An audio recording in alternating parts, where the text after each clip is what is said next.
Welcome to Free Kiwis. I'm delighted today to have Steph Martin as a guest. Now, Steph has recently commenced a role at the Free Speech Union, which is an organisation we like very much. And she is also an adjunct fellow with the New Zealand Initiative, which happens to have as its fellows your hosts as well. Excellent think tank. Oh, wonderful place. We like it. We like it. It's almost as good as the Free Speech Union. Oh, sorry, Oliver, it's even better. So stakeholder relationships. You're the stakeholder relationships manager with the Free Speech Union, Steph. So yes, I believe that amongst other things, that involves convening some professional associations or free speech associations within the Free Speech Union. So perhaps we can start by talking a bit about that. Yeah. So the phrase there is a professional membership that we're going for. So the Free Speech Union already obviously exists as an institution defending and protecting Kiwis' free speech rights. The idea is that it's going to work like a hub and spoke kind of model. So we've got the core of the Free Speech Union, which is where we sort of distribute from, and we've got spokes coming out from that key hub where we're working in specific professions where we see free speech being under attack or being curtailed. So what we've done is we've gone through and we've identified 8 key professions where we see this happening that we think are really critical to free speech as a whole and the upholding and the protection of those rights.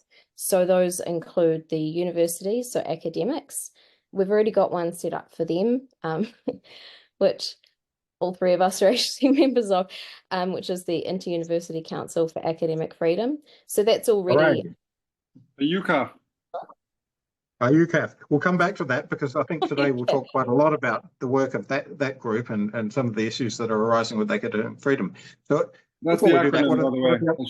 I should tell listeners. UCAF is the acronym. In case they think I'm making strange noise halfway through the podcast. Which I also do. Yeah. In that case, it was. We always interrupt our guests like this. It's terrible. What are the other 7, Steph? So the other 7, we've got one that's already up and running in its beginning forms, which is for the legal profession. But the other 6 that we're looking at setting up in the near future are for teachers, for the medical profession, civil servants, the media, religious leaders, and artists, comics, and critics. So these are real spaces where we think could really do with some support and where we really want to be being really active to identify what's going on in those spaces and be supporting people in those professions as well. Great stuff. I mean, that we can immediately think of, first of all, how important each of those professions are, and many of them have roles in upholding democracy and upholding up open society, things like the media, educators, certainly the legal profession. So yeah, I can really see why these professional sub-associations will be really valuable. Yeah, absolutely. And the way that free speech kind of manifests in these spaces is all kind of unique and different to the specific profession that we're talking about, right? So it manifests in different ways in these different spaces, but it's all kind of joined by the same underlying concept around free speech. So, for example, we'll get into this very soon, I'm sure, but for academics, we're talking about academic freedom and freedom of expression, you know, or what else can I think of? For medical, we could think about sort of the rights of doctors to being able to make decisions for themselves and being autonomous in the advice that they're giving to their patients. You know, it manifests in different ways in different spaces. So that's what we're really looking to. We can certainly think about a fairly recent incident in which doctors may have been curtailed in what they can say to their patients, and perhaps that's a conversation for another day. But yes, definitely one to come back to, because it is a really important one. You're right about this thing that I had this experience in academia as well. Like, it's very important to have someone fighting your corner who's sort of in that world, because, you know, it's one thing to have a national free speech group, and that's very useful and very helpful to fight things at the political level, the national political level. But yeah, I mean, when I was an academic, for example, there's stuff which is either threats to free speech which come at you from the university that you work at, and there's also threats to free speech that come at you in your discipline. And then there's sort of disciplinary bodies and disciplinary organizations. So, and I assume, Yeah. there's something similar going on in all these different professions. So it is really important to keep light on the ground in all these places. Yeah, absolutely. And another thing as well is, what we see as being something that's a real challenge in the free speech space at the moment is people sort of, and I'm sure that we'll get into this as well, is not feeling like they want to put their head above the parapet and not wanting to sort of stand out amongst their colleagues. And there's a real sense, I think, out there of isolation and people feeling as though they're the only ones that hold the views that they have, and they're not feeling, I guess, brave enough. And I can understand why to be expressing themselves in these spaces as to what they really think, but it creates that kind of sense, I think, of being alienated from everyone around them. And so that's something that we really want to try and work against as well, to help people to see that they're not alone, and to sort of build communities and build networks with people as well, that, to understand that they're not alone, and that, there are other people who are concerned about these things as well.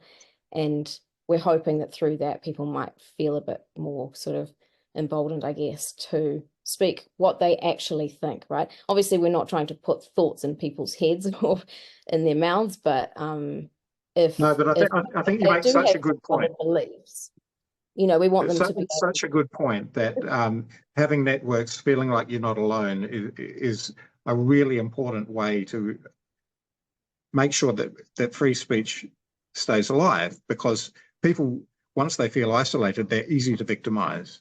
But if you have friends, if you have like-minded people who will support you, then, I think one of the things about cancel culture that works is that it does isolate people. It kind of shuts them out of their networks.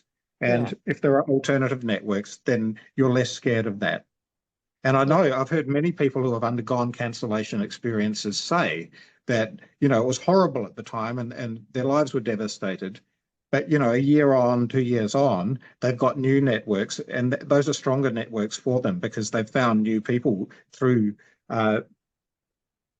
channels where free speech is valued. And they can genuinely people. Inevitably, there'll be strengthened relationships by the fact that they actually feel that they could be honest, right? Exactly. It's difficult to have authentic relationships in which you feel safe to have that authentic relationship when you are self-censoring through the whole time. I think the advantage of the FSU sort of spoken wheel approach as well is that you'll have this process within these professions where people are meeting other friends and stuff, like-minded people, feeling more solidarity and more courage that way. But then they'll also have the sense of like a national organization that I think academics, in my experience, find this very reassuring, even though you might think they'd have the courage to sort of speak their minds anyway, but often they don't. And I think it's very reassuring to them to think there's someone with a kind of bigger stick above them, or someone who can help at some different level. So you have both those things going on. I think that would be great. Yeah.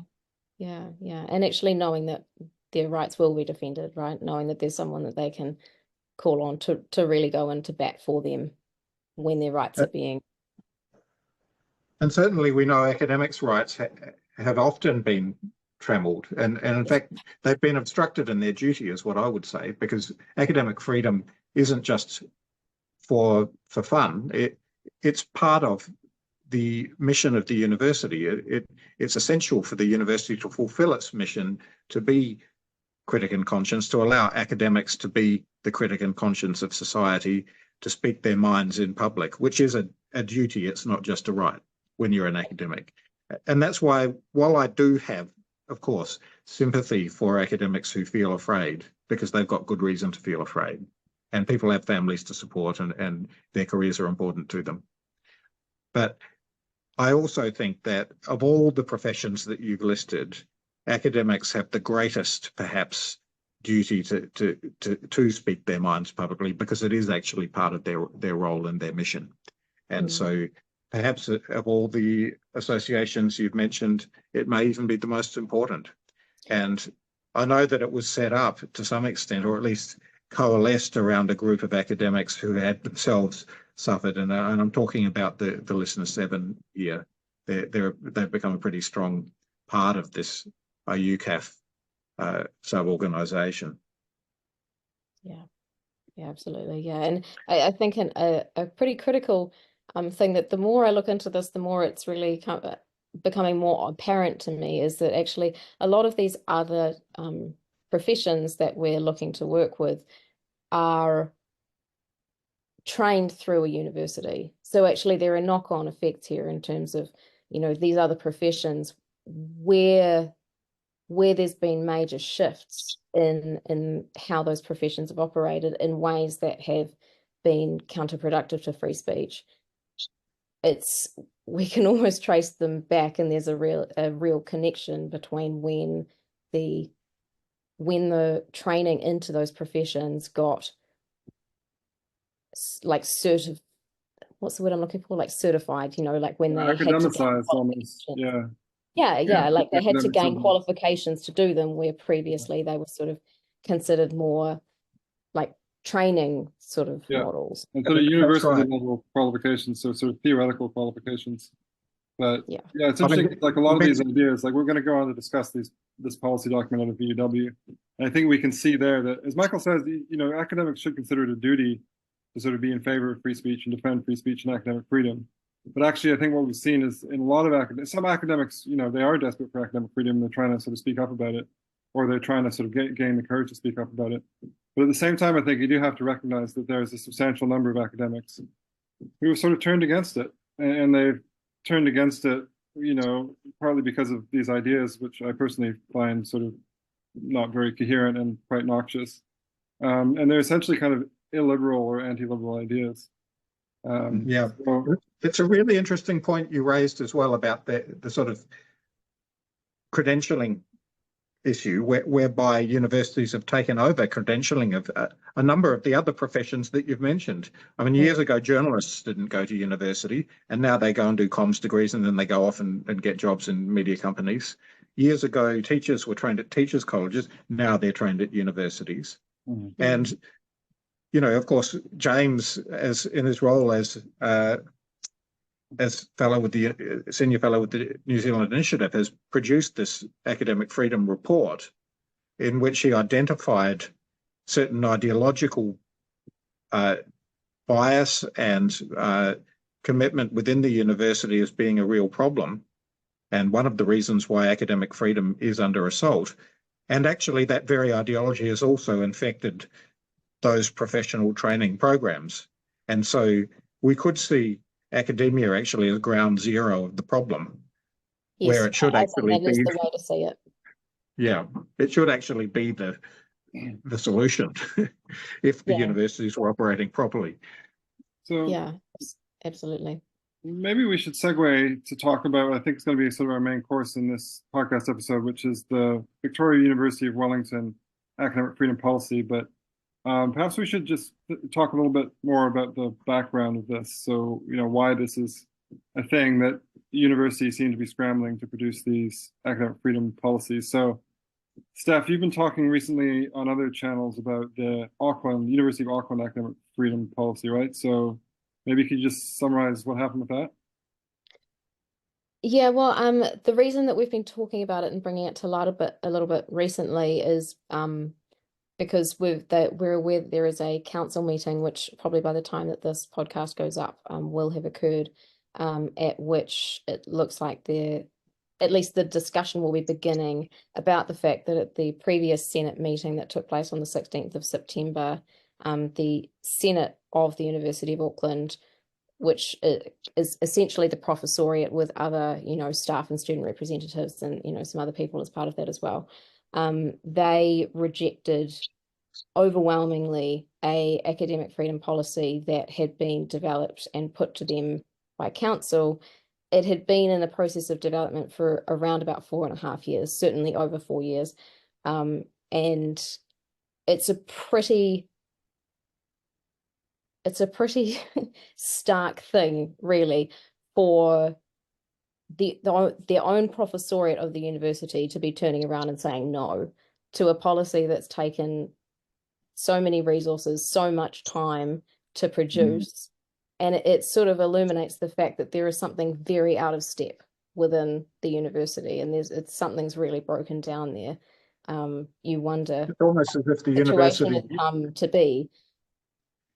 Almost as if the university leadership was trying to force something on its academic staff. Yes, well, one does wonder. Yeah. Never Now, the heard of Auckland such a thing. University policy is a little bit different than the other ones because, as you said, it's been in development for 4 years.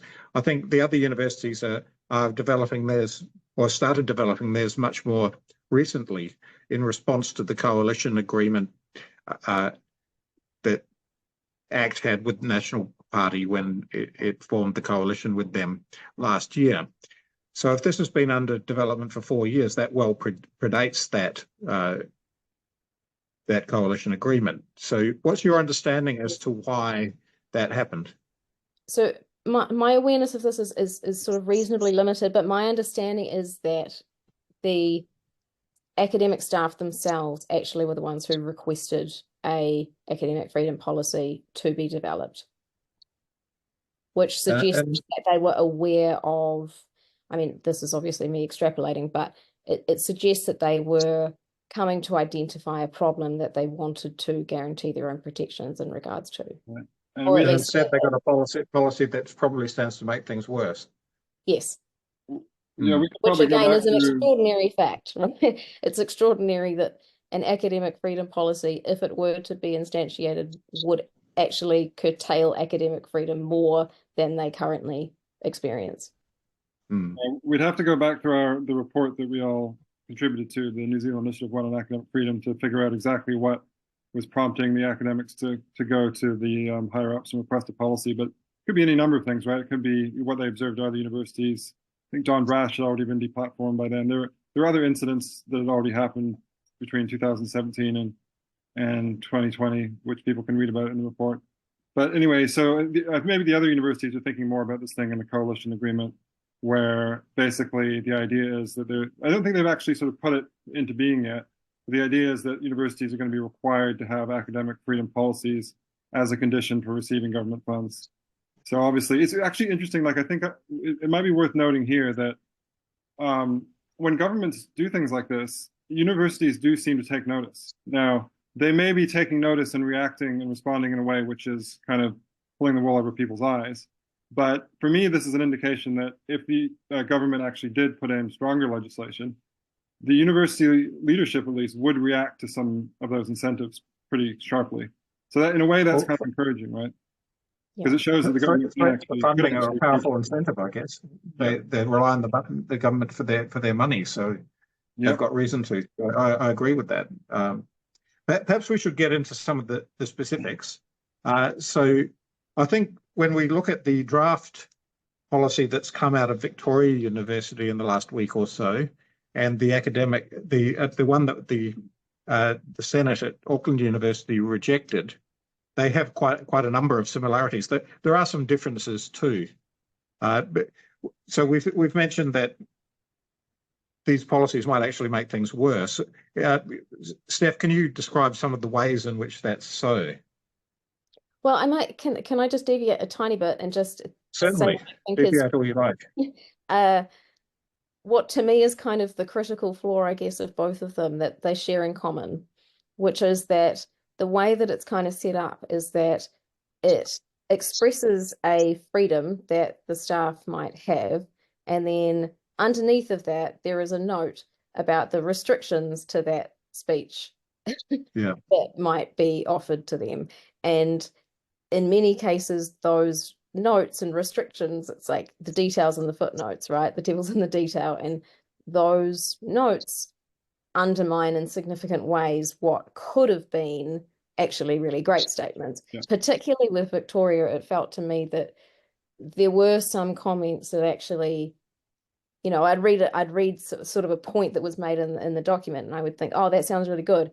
And then I read the note and it almost cancels it out. And it's a real shame, because it could have been, you know, this could have been a great policy, but because of those notes, it's not. And I think that's, both of the policies share that in common. And I think that's really the critical flaw of both of them. That's right. I think I agree with you along with the canceling. Like, I definitely think it's more that it cancels out rather than just undermines.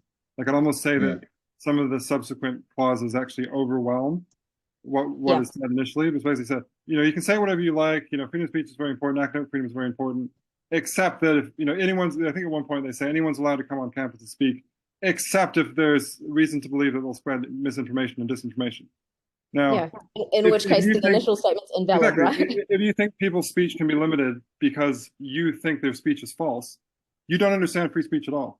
Because then, you know, And neither do you understand disciplines like science, in which arguing about, in fact, any academic discipline is about contesting ideas through argument, right? And informed by evidence, but through argument. And so disagreement, and you know, what is disinformation other than false speech? Well, people might say it's ill-motivated, as in addition to being false. Well, who says it's ill-motivated? Who makes that judgment? So, and we all have a tendency to think that people that we right? disagree with are ill-motivated, right? So, yeah.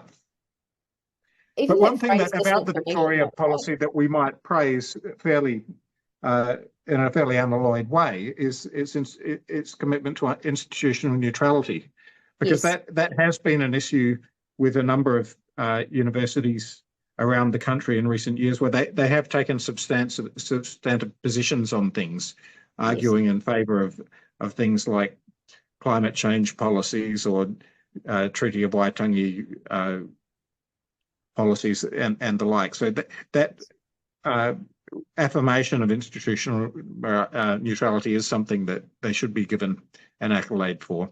Yes, and is notably missing from the University of Auckland one as well. Yeah, there are actually a few things in this that I actually did like. So it's good that we sort of foreground those, because we're going to talk a lot about things that we don't like in just a minute. But one thing I liked, another thing was, at some point it says this policy affirms the right to freedom of expression for all staff members, students, and visitors to Te Herenga Waka, Victoria University of Wellington. So, and visitors actually is the bit that I want to emphasize, because in the Education Act, it defines academic freedom as pertaining to academics and students. And so here, I guess they're implicitly including professional staff, which is very heartening. And I think it's good, and it's sort of a reasonable thing to do. And also visitors. So this obviously is sort of addressing this whole issue of visiting speakers coming onto campus and then them being deplatformed. So that's also very encouraging. Yeah, and the final thing that assumes, really, of course, that the visitors actually get to come, right? Because we'll go into that later, because I said it's another one of these things. I think I've already mentioned this, where it's like it's very encouraging initially, and then they say, well, here are the exceptions, and actually the exceptions, they say, they don't just undermine the original statement, they sort of overwhelm it and cancel it out. But the final thing that I thought was good, it says the policy protects the freedom to seek, receive, and impart information and opinions, to engage freely in robust public debate without fear or favor. Robust public debate without fear or favor, to speak freely on political matters and engage in protest activity, and to criticize this university.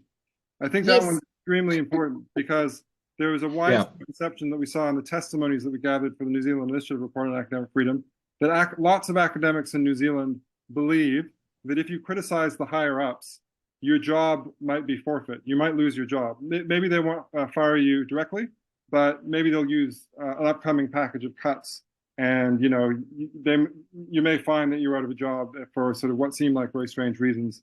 And I think a lot of academics think that that's going on in New Zealand. So that's encouraging. If they actually put this into place, they actually find some way of making sure that happens, and senior administrators can't just sort of take revenge on people that they don't like for what they've said and get rid of their jobs. That would be fantastic. Yeah, completely agree. I really liked that bit as well. We might be able to think of a recent incident of an academic who pissed off the higher ups and lost his job during a round of cuts, in fact. Couldn't possibly comment. So should we move on to some of the things that we dislike? We've actually kind of already touched on things that we dislike. We've got a pretty long list, so it makes sense that we sort of started early. Yeah. So I think one big sort of series of concerns that we all have here is, so one of the ways in which they kind of take back what they seem to have given early on in terms of freedom of expression is when they talk about, there's a whole cluster of related concepts, but one of them is well-being. They use that a few times. One of them is safety, and one of them is pastoral care. So maybe, do you want to talk about that?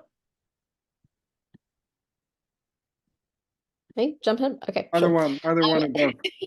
Yeah, I mean, if we break them down, like maybe we just start with well-being. Like, first of all, how do we even define well-being? Like, you know, different people have different concepts of well-being. What exactly do we mean by that? It's so subjectively defined it's such a vague term that how can you instantiate that in a policy? And particularly when you're talking about the well-being of the listener, right? So what they're essentially asking staff and students to do is to predict what might negatively impact on the well-being of everyone around them at all times. And Yeah, how do you do you're that? you're right to raise the subjective nature of it, and I think the same thing pertains to the other things. You know, safety and avoidance of causing harm. Now, Yes. Yeah. we might think of really strong versions of that, where harm would be threatening violence or inciting violence. And those things are already illegal. You're not allowed to threaten people with violence or incite violence against people. And neither should you be. I mean, I think that's where, the proper limits of free speech lie.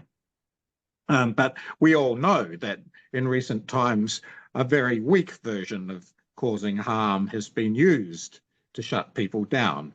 Hearing a view that offends or something like that causes harm, according to some.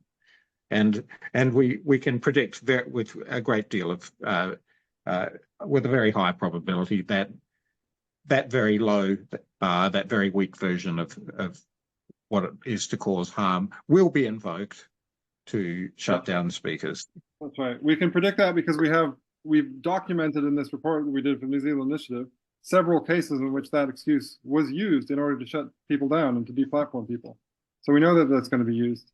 And we know, in one of the incidents that didn't even make it into the report because it was so recent, the free speech panel at Victoria University of Wellington, which was postponed and sort of reorganized, students were saying in the first case, what if people, this is one of the student leaders, she was saying, what if people just walk by the hub while this debate is going on and they hear these horrible speakers? So she was talking about these notorious figures. I think one of them was called Jonathan Ailing, another one maybe Michael Johnston, who would be saying these crazy sort of alt-right things. And people, of course they wouldn't, right? But so this is the idea that you can just you have like a drive-by speaking kind of incident, and you just hear this idea and it kind of gets into you and it harms you. It's very bad psychologically as well. This is the kind of argument that Lukianoff and Haidt made in the Coddling of the American Mind, that you're basically telling students you aren't able to deal with arguments. Whereas in fact, students have this amazing sort of ready installed mechanism in them, which is called the brain, which actually allows you to filter ideas, right? Ideas come in and you can think about them. And you can decide whether you want to take them on or not. So I think maybe we have more faith and more trust in students sort of using their brains in that way. And not only that, it's another way in which the universities are derelicting their duty, right? Because they're supposed to be educating students. And a really big part of a university education is making you more resilient to difficult and sometimes psychologically bruising debate. No, I don't think anyone would argue that being in an academic discipline is a complete breeze. It's not. When I was trained as a scientist, I had to participate in debate with really strong-minded and very, very accomplished academics. And that was scary. There's no doubt about it. But by doing that, you build up a strength in students that enables them to stand up for their ideas really well, to know what evidence is and what valid evidence looks like, and how to mount an argument when they see a weak point in what somebody's saying. And instead, now what they want to do is just say, well, if it makes you feel bad in any way, then we must not expose you to it. And that is the opposite of what they should do. Exactly. So this is my concern here. There's one clause where they say this. So university leaders have health and safety requirements and obligations arising from employment law and pastoral care obligations, which may place limitations on academic freedom and freedom of expression.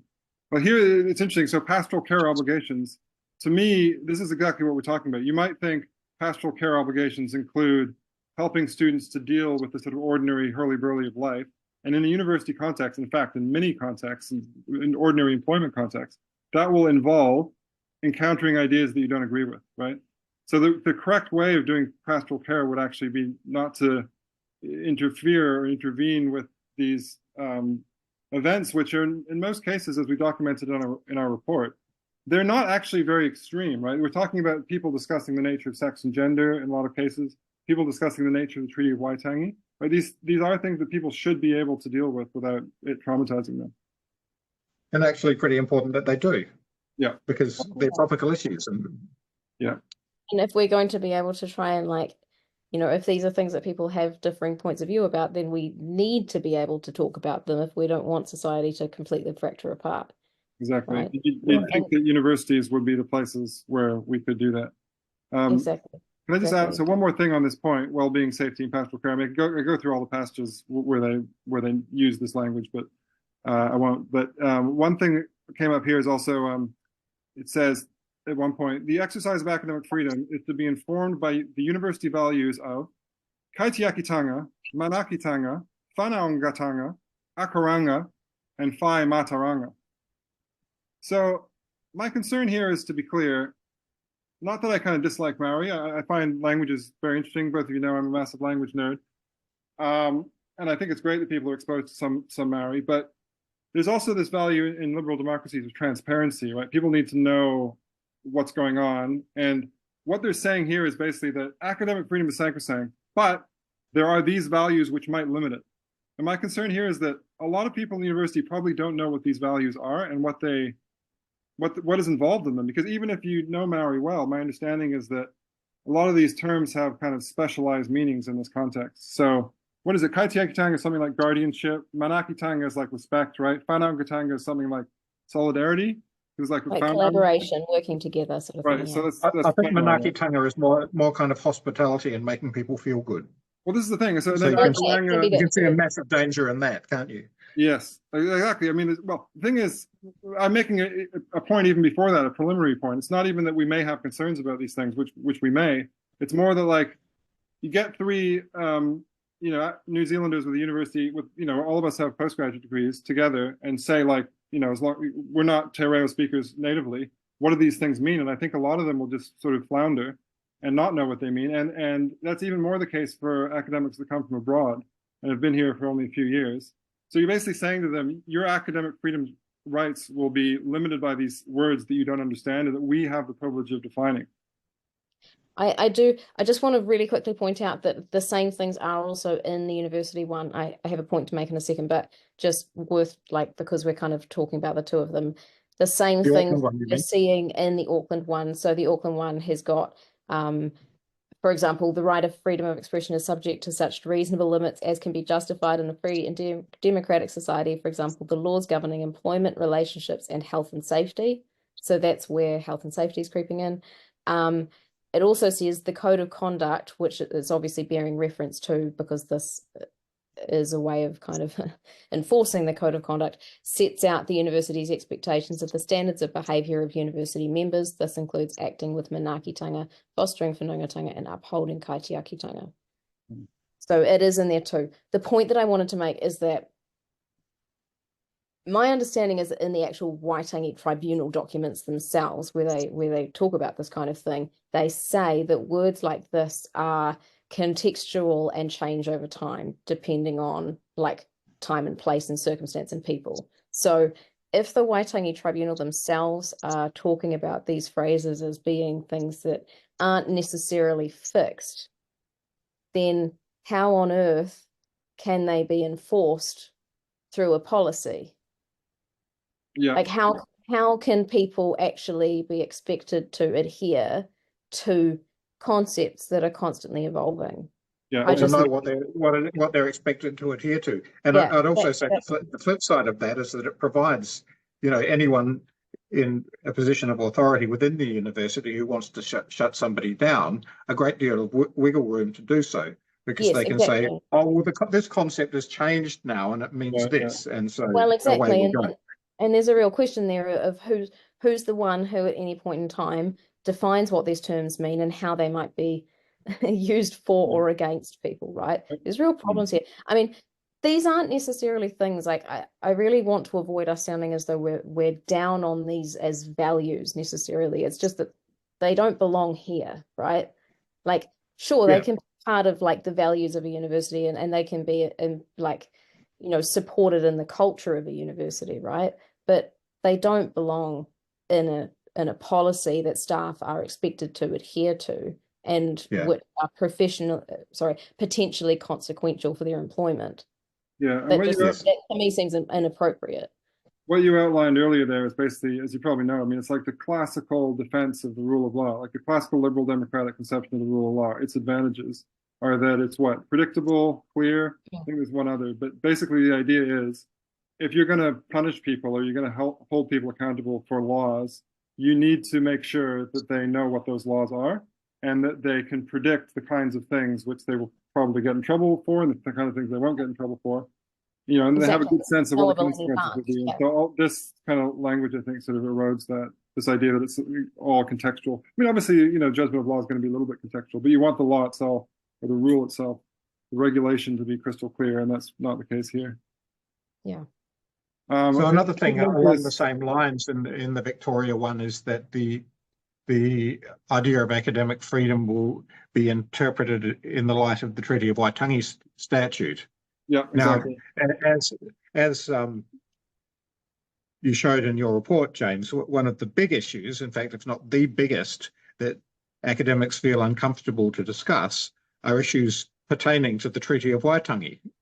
And so this seems to set in stone a particular interpretation of the treaty, which is the way it's interpreted in the university statute. And so it seems to actually rule out debating that interpretation, potentially. It's taking off the table a matter of constitutional importance to New Zealand for academics to freely debate, potentially.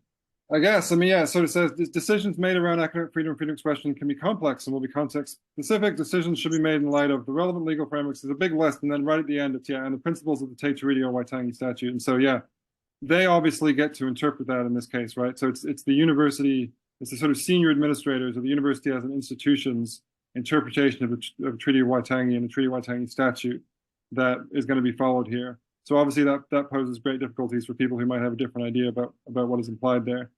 And to be honest, you know, I've only been in New Zealand for 10 years. I don't remember exactly what the Treaty of Waitangi says about academic freedom on 21st century university campuses, but maybe I'm misremembering.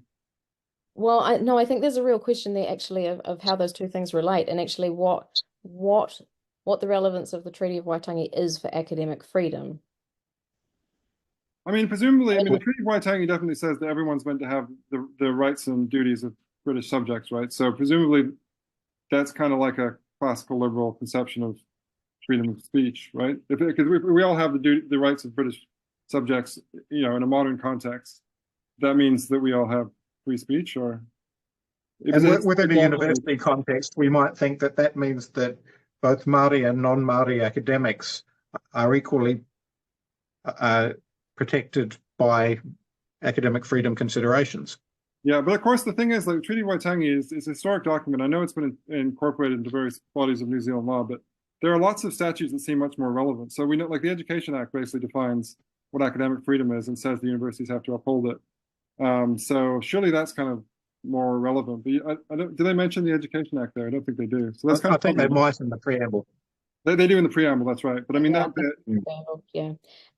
But I mean, that's it. It's a question of relevance, right? Again, it's not to barrage. It's not to say, you know, it's not to beat anything down with a stick. It's just to say what's actually relevant here. This is an academic freedom policy. Is it appropriate to be drawing in the Treaty of Waitangi into this space? It just doesn't seem to me that it's either relevant or appropriate. Right. And again, it's not to disparage. It's just a question of relevance. I don't understand. I mean, that's a really important point to make, right? Because ideally, academic discourse, like any discourse that was that had the aim of improving people's ideas, would be conducted in a very respectful way, in a calm way, and in a way that really stuck to the facts and eliminated cognitive bias and all those things that human beings are susceptible to. And it's why we learn our disciplines to keep our biases under control. One of the reasons to think in a disciplinary way. But we know that in reality, things do sometimes get heated. And we have to have tolerance for that, because we're human beings and we get excited about our ideas, and we get a bit irritated when people trouble our ideas. And That happens, and we have to, if we're going to have an open debate, we have to be happy for that to happen and be, somewhat embracing of it, and while trying to, keep things as calm as possible and be willing to admit when we're wrong and apologize when we've overstepped the mark and things like that. But that's all important. But to have a rule against it and to say, if you upset anyone, you're in trouble. You've hurt their well-being and therefore you've gone foul of this policy is going to chill things. There's actually another clause that's kind of relevant to what you're saying there, Michael. So they talk about scholarly and ethical standards or things that might all basically, it seems like it's felt to me as if half this document, or like 34% of this document, was sort of limitations on academic freedom. But one of the limitations was scholarly and ethical standards. It says basically staff, academics and students are expected to act in ways which promote respectful dialogue and further understanding. Neither dialogue nor the exchange of ideas is advanced or encouraged by belittling, disparaging, stigmatizing odders. So that's interesting, right? Because I totally agree with that. And Michael and I were actually, when we were still at Victoria University of Wellington, we were planning on introducing a course where basically we train students in various, things about deliberation and rationality, how to argue well with others. And part of that was going to be kind of avoiding ad hominem, just this temptation that instead of saying, I disagree with your claim about the ancient Athenian democracy and I have this evidence that I can bring to bear on it, instead of saying that, just saying, you're a turkey face, halfway through, which obviously is neither here nor there. So I kind of agree with that. I'm very, very, I'm very skeptical at the moment. I don't really trust people who are currently in power in universities not to misuse those things. Like, I sort of think it's very easy to seize on some of the things that people said and call them belittling and disparaging. Because, I think at the moment, sort of the contemporary progressive left, who kind of is dominant in the universities, I've heard them say, like, even people who just want maybe slightly less immigration, which isn't my position, but like a lot of people hold that position, they will say, oh, this is hateful, this stigmatizes others, right? So I think it's just, we're going to have to keep a very close watch on the university sort of misusing these kinds of what might seem kind of reasonable rules for discussion in order to shut down discussion. It's also immensely hypocritical. During that brouhaha about the free speech panel at Victoria, certain members of the university accused me of being racist. Now, they made that accusation without evidence, and I don't believe there exists any evidence that I'm racist, because I don't think I am, and I don't think I've ever said anything that could reasonably be construed to be so. But nobody held them to account for that. There was no public apology to me for that. I didn't expect one, by the way, because while I think they're wrong, and while I think that's an insulting and potentially damaging thing to say, I will take it on the chin as part of a kind of robust discourse. But for far less, people on the other side of politics would be shut down and cancelled in a heartbeat. That's exactly right. That's exactly my concern. And you've reminded me that it's a concern because we've seen this thing several times, with our own eyes happening. That, as you say, people will say that you're racist just because, presumably in that case, just because they disagree with your position on certain things in the university and schooling and the fact that you work for the New Zealand Initiative. So, it's just very easy to misuse these kinds of things. Well, I think there's a really, really critical point there, actually, is, one of the things that gets kind of brought up against free speech at the moment is that, it seems like there's this idea out there that people, if we defend free speech rights, then that's going to involve having these conversations where, people kind of act with bigotry and disrespect and manage conversations in ways that we think are not good. How exactly are we supposed to learn how to have conversations if we're not learning how to have conversations? Like, the problem that we're talking about here is that people have sort of lost touch with how to disagree politely, right? And or even disagree robustly without hating the other person or holding it against them or wanting to cancel them. Yeah, exactly. And having that sort of internal resilience to recognize that, separating out an idea from a person, right? We can discuss and debate and contend ideas without it meaning that there's some kind of implicit disrespect or downgrading of the person who we're talking to. And these things are really critical to being able to have these conversations, right, and deal with social problems. And we're not actually providing an environment in which people can learn how to have those conversations at the moment, because we're just trying to shut the whole thing down. And it's hard to see how that can lead anywhere good. So I think we should probably move on to another issue that's raised. I mean, we've covered things like harm, well-being, and safety, noted the subjective nature of those terms, and thereby giving university authorities a great deal of latitude to interpret them in ways that they want in order to shut down people they don't like, or academics who say things they don't like. But there's another really important thing that's a bit different, and that is what we might call the stay in your lane clause. That is that academic freedom only pertains if you're talking about talking within your area of expertise. And we might wonder who will make the judgment about that. But even beyond that, why should academics only talk about things that are within their areas of expertise? If they're educated individuals, they've learned to think pretty clearly, and maybe they think something needs to be said about an issue that's beyond their area of expertise, and there's nothing in the Education and Training Act to stop them or to so limit their academic freedom. So again, the universities are trying to put a fence around academic freedom that is more limiting than the Education and Training Act. Yeah, and you also might ask, like, what's your subject of expertise? Like, so much stuff is interdisciplinary these days, and like so many of the big problems in the world are interdisciplinary by their very nature. Like climate change, you're going to say you can't comment on climate change unless you're specifically an environmental scientist. What if I'm a physicist and I've studied these things intensely, like Peter Ridd in Australia, actually? What if I'm a biologist and I've studied, diversity of species and how that's being impacted by climate change? What if I'm a chemist? Do those things count? And, there are lots of cases like this in contemporary university. I mean, with COVID, actually, there were lots of people commenting on COVID policy who weren't epidemiologists, right? And I think that in itself was fine, whether or not I agreed with these particular experts who were actually, experts in microbiology or whatever. I think it seems absurd just to say, oh, you can't comment on that because you're in a sort of adjacent field. I mean, it sort of indicates that you can sort of just break the world down into these tiny little parts, doesn't it? Yeah. But I'd actually even make the stronger claim that it doesn't matter if it's in your area of expertise or not.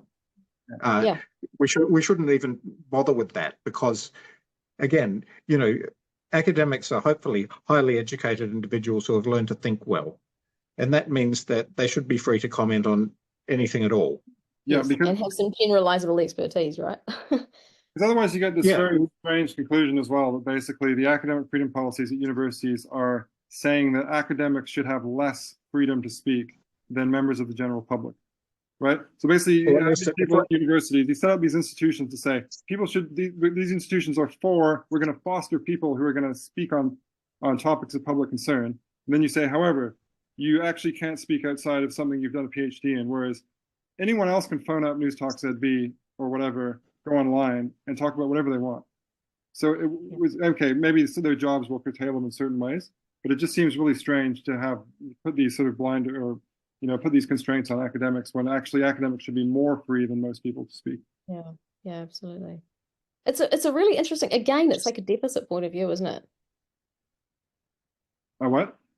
A deficit point of view. Like it's not giving a lot of credit to the academic staff. That they actually have some expertise that are valuable to contribute to the community in a wider way than just this tiny little specific niche, That's right. Yeah, and what we know about, human cognition is that it's transferable from one situation to another. So say you're a pure mathematician and you've spent years and years thinking really hard about difficult mathematical theorems and trying to prove them. What you've done is train your mind to be able to analyze an argument in minute detail, because nothing does that better than mathematics. The principle of transferability is that you're able to transfer that really rigorous ability to analyze an argument to something that isn't pure mathematics, and provided you have at least a modicum of knowledge about it and you can inform yourself about that, you can then you're a really valuable player in that space because you're able to take apart an argument in minute detail and find all of its flaws that somebody who was trained in a less, shall we say, rigorous discipline may be less able to do. I mean, that's an example of it. I've got to say, I have a little bit less faith in that process than I used to, just because, in my own opinion, a lot of highly trained academics have come out with a lot of rot, as they used to say in England in the past few years. You know, and there are studies suggesting, for example, that motivated reasoning, which is the process where we basically sort of draw on reasons to back up what we already believe, maybe for emotional reasons, that isn't actually kind of mitigated by education. In fact, it could actually be supercharged because highly educated people are actually extraordinarily good at basically finding resources for what they want to argue already. And I think we've seen that with the rise of this progressive extremism on campus. So, but anyway, what we're saying doesn't sort of depend on that argument. You know, it's just trying to say. Right. I mean, I think you're right, but the point about transferability stands. If you have learned to do things really well, and say you're somebody who has learned to keep your cognitive biases in check, and you've been really rigorous about that, then whatever the area of expertise is in which you were trained, you're going to have cognitive abilities that are transferable to other domains, and to be able to talk sensibly and rigorously. Even if I listen to like a university physicist on talking about politics and think he's talking absolute nonsense, I would still defend his or her right to speak on things, because I just think, as I say, I think it's absurd to sort of randomly say, because you're an academic, you shouldn't be able to comment on this particular topic. I mean, we should say, I'll just quickly read out like what they say on this, because it's interesting how they put it. They say, we encourage and support academic staff and students to promulgate and mobilize their research and scholarship through public engagement, to act as public intellectuals and participate in public debate on topics that fall within their discipline and professional experience. So that's kind of like, they don't sort of say you can't speak on other topics, but they sort of say, we're going to encourage you to, and it does sort of imply that you're not supposed to. And I think that can have a chilling effect. And then the other thing they say is that some topics may be outside of an academic specific narrow discipline, but discourse and public debate is informed by an academic scholarly experience and approach. So it's kind of like they're saying there, as long as it's informed by your disciplinary knowledge. But like, what if it's not? What if I just want to phone in and talk about the Springboks or something, and I end up saying something controversial? I think that should still be defended, right? Yeah. And just for the parallel for the Auckland one, it reads, academic staff members and students are to exercise academic freedom in their area or areas of academic expertise. Wow, that's quite, I find the language of that, they are to exercise. It's very commanding, right? Yeah, yeah. But yes, same kind of thing. Areas of expertise. Yeah. So, you know, we might at this point give a nod to Otago University, which has produced a very different kind of academic freedom policy, which is very enabling and doesn't have any of these limiting clauses.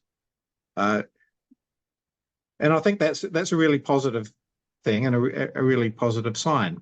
Of course, it still has to be enacted, and time will tell whether it's enacted in a way that upholds the principles that it purports to. But so far, Otago is the only one that's produced a policy that I think is really really defends academic freedom in principle. And so all of this is to get round to say that it looks as if the universities are not on their own going to be able to produce policies, let alone uphold them, that really protect academic freedom. Yeah, I agree with that. Maybe, can I just add two more things about the VIC thing? Because I have so many things to say about the VIC thing, but then we'll get back to this one, because I do want to talk about where we go from here. Go ahead. Two things are just, so we actually addressed this before, but I want to go back to it. So there is a policy on visiting speakers, because that's obviously been a huge flashpoint in terms of deplatformings and stuff.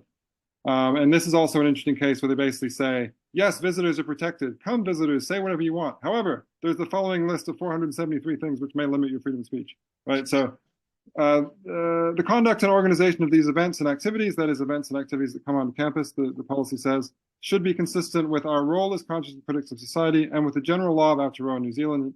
That's reasonable. And university policy documents. University policy documents, okay. And read in conjunction with the campus life policy. you know, you have to look up the campus life policy. What does that say? Why does that limit academic freedom, right? Well, it shouldn't. Academic freedom is enshrined in the Education Act. What is there in the campus life policy that could possibly kind of cancel that out? Another thing which may limit the rights of visitors to speak. I've gone through this one already, but I think it's so outrageous. Evidence suggesting that there would be an unreasonable risk of disseminating misinformation or disinformation.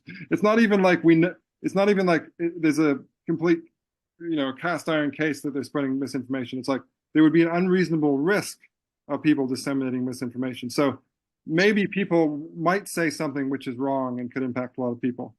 Another one is health and safety or security issues that could impact whether or not a speaker gets to speak. And the final one is the risk of damage to property. That's kind of reasonable. But I think with these last two ones, health and safety and risk of damage and stuff, again, I'm just very suspicious because of the last few years. In the last few years, not necessarily in New Zealand, but across the English-speaking world, I've seen cases of that where people say, oh, there must be security issues. In fact, with the deplatforming of Don Brash, Jan Thomas did say that there was a threat of violence, and that's why she canceled that.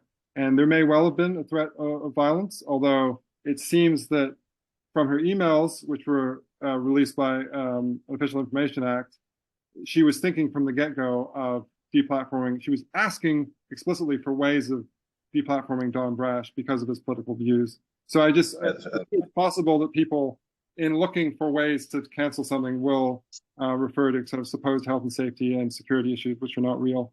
Final thing, representation. So at the very end of this document, it says, all these issues should be discussed widely. And I think, I can't remember if this applies to the whole of the document or just the last bit, but it says, to ensure the interpretation and application of this policy reflects the views of the university community, advice may be sought from a representative committee established for this purpose. So there again, I have concerns, not because I hate representation, I think it's generally a good thing, but there's a lot of devil in the detail to do with what do you mean by representation, right? And this is something that came up with the postponed panel at Victoria University of Wellington, where not a lot, like a small number of student activists said, the panel isn't representative enough, right? And then the ways in which the later panel were representative were all types of representation that the radical left really likes. And I think I agree with some of them that, you know, important to have diversity in some of those ways. But well, ideally, though, if you're having a debate about free speech, what you'd want is a diversity of viewpoints on free speech, exactly, rather than necessarily a diversity of demographic characteristics. You might take the view, for example, that, you know, what people have to say is actually more important than their skin color. Amazing, strange view, I know, but I think it's probably a good one. So, as I say, like we also need to sort of be very careful about what do we mean by representation there? Who gets to define? Who gets to decide who is going to be represented? Because I very rarely come across a complaint at Vic where people wrote in and said there aren't enough evangelical Christians on this panel, even though actually evangelical Christians, people like anybody else, they have a view. I'm not even evangelical Christian, but you know they have a view like anybody else. Why don't we demand that they're represented on every panel? And they probably actually do get a lot of stick. They do have a lot of issues with free speech at the moment. So, yeah. Okay, sorry. So then it becomes like who counts and who doesn't, right? Exactly. And that's a very dangerous space to be in.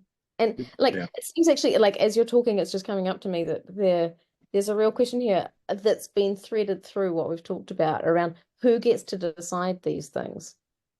It's really unclear, right? And that just, I wanted to come back to what you said about disinformation as well, because that actually, it occurred to me when you said it just then that actually really undermines the comment about institutional neutrality, because if they're kind of warding off these quote unquote disinformation concepts, that kind of suggests that they've already made a decision about what information is about what's true. Exactly. And if they've already done that, then actually they've undermined their institutional neutrality. It's tantamount to taking an institutional position. Yeah, that's dead right. So and the other thing I'd say about your earlier point, James, is that putting in those clauses about damage to property and security, I mean, I accept that there are circumstances in which it's just not worth the candle to have something because you might have a riot and people might be hurt and so on, and no one wants that. But by putting that stuff into policy, you are kind of encouraging the thugs veto. You're encouraging people to make threats that, oh, we're going to turn up and riot, so we better shut this person down. Yeah. That is a tricky one to handle. If I was a vice chancellor, I would be prepared to spend a lot of money on security to make sure that the thugs did not get to veto a speaker, because it's such it becomes a vicious circle where they succeed once and they try again, and then before you know it, every time you try to hold something a bit controversial, you've got a mob trying to shut it down. But Also, I think now, sorry, go ahead, Steph. sorry, I'll just make a tiny little point that where we've seen that happen in history and where we've seen thugs veto take over in university campuses, that's a major red flag that something is going very, very wrong. So I think if we're thinking about signals as to social breakdown, that's really one we should be looking for as a real problem. That seems to me like a line we can't cross. Yeah.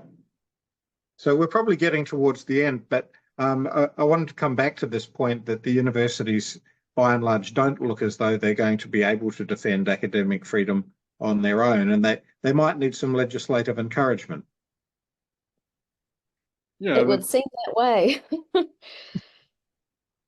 Yeah, well, so basically, yeah, that's the problem. We mentioned this before already, but like even with the Otago, that we all think is pretty good. I mean, I still have some concerns about that one as well. But in terms of the policy that it lays out, it's pretty clear that academic freedom should be defended, has far fewer kind of limitations than the other ones.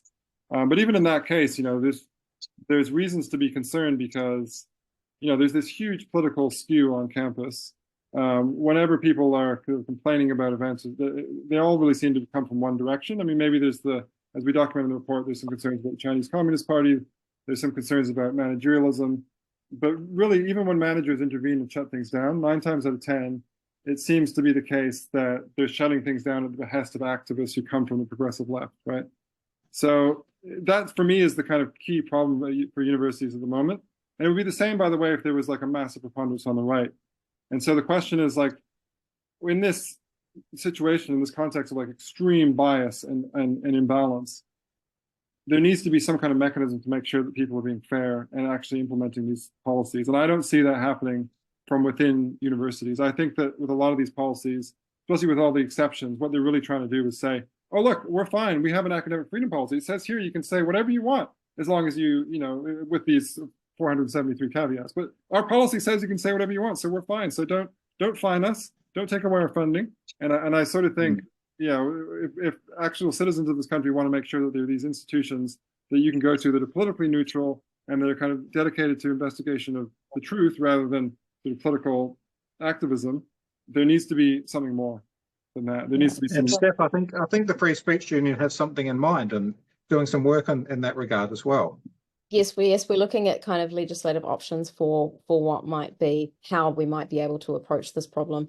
I think it's pretty apparent that the legislation that we've got in place at the moment isn't sufficient for the job, because if it was, then we wouldn't be probably having this conversation right now, right? If it worked the way that it should, then these threats shouldn't be coming up. So what we're seeing is that how it's stipulated in the Education and Training Act isn't being, either it's not being enacted sort of tightly enough, or it's not sufficient in itself within the legislation. So it's either an issue of sort of enactment of the policy or the policy itself. I think probably both need work would be my thinking about that. One of the problems that we've got in the legislation, I think, is that there are other clauses within the Education and Training Act that universities have sort of used to override the core principles of academic freedom as they exist in the Act. So I think some clarity in terms of the proportionality and the prioritization of the different aspects and elements of what's in the Education Training Act is really necessary, so as to prioritize academic freedom above other things. It needs to really be clear and apparent and enforced that that is the thing that is the ultimate priority, because at the moment other things are being used to undermine that. And ultimately there needs to be, and Jonathan Haidt's done a lot of talking about this, right? There needs to be one core telos at the center of the university that governs how the university operates. There has to be one core kind of concept, if you will. And in the past, you know, that's been this principle of truth seeking. And I think that that's one that all three of us would probably be on board with and think is right. Well, I'd say what's the university for, if not that? I mean, we've got other institutions to do professional training and so on. If there's something special about the university, it's knowledge production capacity, which as you say, means that the telos is truth seeking. And but I have to say that while I completely agree that we need a legislative response along the lines that you're talking about, it makes me despair at the university if that we need that. Because frankly, I don't think it's going to be enough. Because if the culture of academic freedom is on campuses is not robust enough to exist without that legislation, then you can try to force it with legislation. And maybe it will do some good. And maybe over time we can rebuild that culture. I hope so. But it's just a sign that we've got to such a moribund state that the academic freedom culture is basically dead. And we've got to rebuild from the ground up. It does. Sorry, James, you go. There you go. It seems to me that we're kind of on the edge of a precipice here, and it's one way or the other, and we're really at a point in time where it's a critical juncture. We need to make a decision about how we're going to go forward, because things will fall apart unless something is actively done to intervene at this point, I think. But I do also think that there are signs of encouragement. I've felt quite encouraged recently. First of all, the University of Otago freedom of speech, as you say, we need to see how it actually gets enacted in practice. But I was really happy when I read that. I was almost surprised to see, but in a good way. You know, the first sentence of the policy is free speech is the lifeblood of a university. I was very encouraged to read that, you know, and what we've seen that, you know, I've been talking about a bit recently at the University of Auckland, where with the Senate rejecting that policy, what that tells me is that there's academics who have actually recognized like a broad, because this is across the sort of political spectrum, right? When we're talking about this proportion of the professoriate rejecting this policy, that tells me that across the aisle we've got consensus about the fact that actually academics need academic freedom to do the job, and for the university to function as it should. So maybe I'm being too pessimistic. That's a real sign for me. That's a real sign of optimism. I've been lamenting of the university recently, and you know that's the university I trained in. It's a cause for encouragement. I found that very heartening. I don't know that it's lost yet, but I certainly agree that we need to do something or it will be lost. Yeah, no, I agree. I mean, for me, it's not that I think that legislation is going to change everything overnight and everyone will sort of recommit to academic freedom and become more open-minded. For me, it's just kind of like minimum thing. It's kind of like so what's happening at the moment, I think, is that there's all this sort of social ostracism and stuff. And a lot of that, in some sense, I think you can't police, because you can't stop people kind of choosing their own friends and stuff, even though I think it's very regrettable that it's become like that. But I think what's also going on is that people are being pushed out of academia for their views, and they're being, you know, they're having books retried. We've documented all this in the report. You know, book deals with publishers are being withdrawn, and you know, people are being deplatformed. Speakers have been lined up and being deplatformed, and events that are scheduled are canceled. What's that? Funding as well. But yeah, so people get the sense that if they don't have certain views, they won't get funding. So I just think those things are very egregious, right? And I just think that legislation and some kind of teeth along the lines of what was promised in the UK Higher Education Freedom of Speech Act, with some kind of government body actually sort of monitoring what's going on at universities, because they are, after all, public bodies receiving public funding. I think that at least would not completely eliminate, but you know, really improve and the situation and stop at least these things happening so often, because I think the universities would realize that they're being watched. And if there's one thing I've learned about academics and senior administrators in the past few years, is that they're very responsive to incentives. All you have to do is scare them a tiny bit, and they will change their behaviors. So if governments can actually put something quite strong in, we might actually see some major changes, at least among with regard to some of the more egregious violations of rights that we're seeing. And one of the recommendations that I know was in your report that, you know, all of us share, and, you know, is relevant to our recommendations at the Free Speech Union as well, is the idea of having an annual audit. Is that maybe that's something that you want to talk about? Oh yeah, no, I mean, just the idea for that is basically partly because the Free Speech Union had such trouble with the 2023 one. I think part of that was just like a technical glitch that the emails bounced. But my sense was also that a lot of academics just sort of didn't want to be involved because they thought it was the Free Speech Union. And I think you can't force people to take a survey. I would never want to do that. But I just think it could be helpful to have like some kind of official body saying, look, we're the government, we give you funding, we want to make sure that these institutions are actually doing what people are paying the taxes for them to do. And so this is just part of, you know, what we do, making sure that public money is going to the purpose it's sort of labeled for.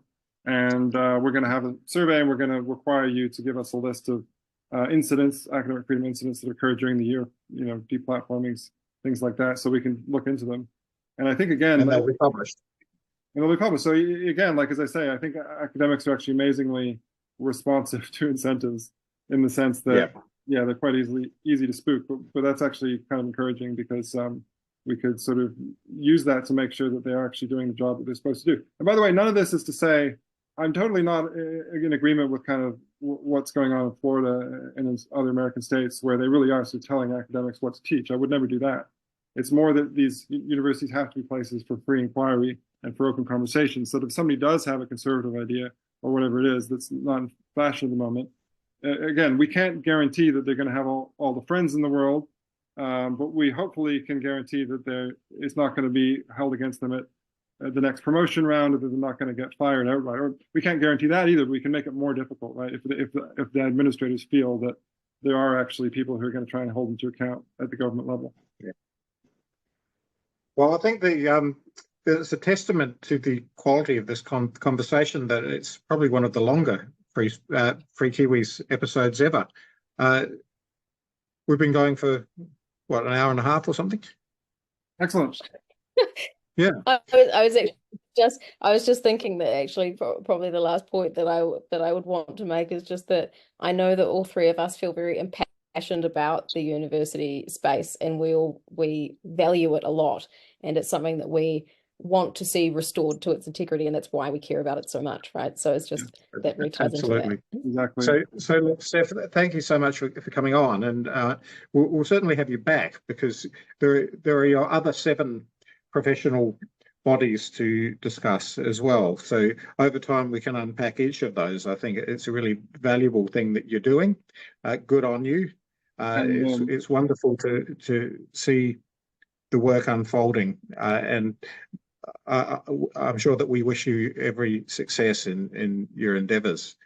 It's been a wonderful conversation. And thank you all. Look forward to many more, hopefully. Thank you. Can I just add at the deck here as well that it's very good. You said at the end there, the telos of the university, as I would say, with my different Greek pronunciation. But it's very important. I think, Michael, one thing we've learned from this conversation is we need to have more ancient historians on, because the listeners may not know that Stephanie has an MA in, is it Egyptology, right? Ancient history, yeah, Egyptology. So even better, right? So this just proves we need more people. And it's not too often that I get to talk to 2 ancient historians at the same time. So thank you both, and thank you to all the listeners. And we will see you next time.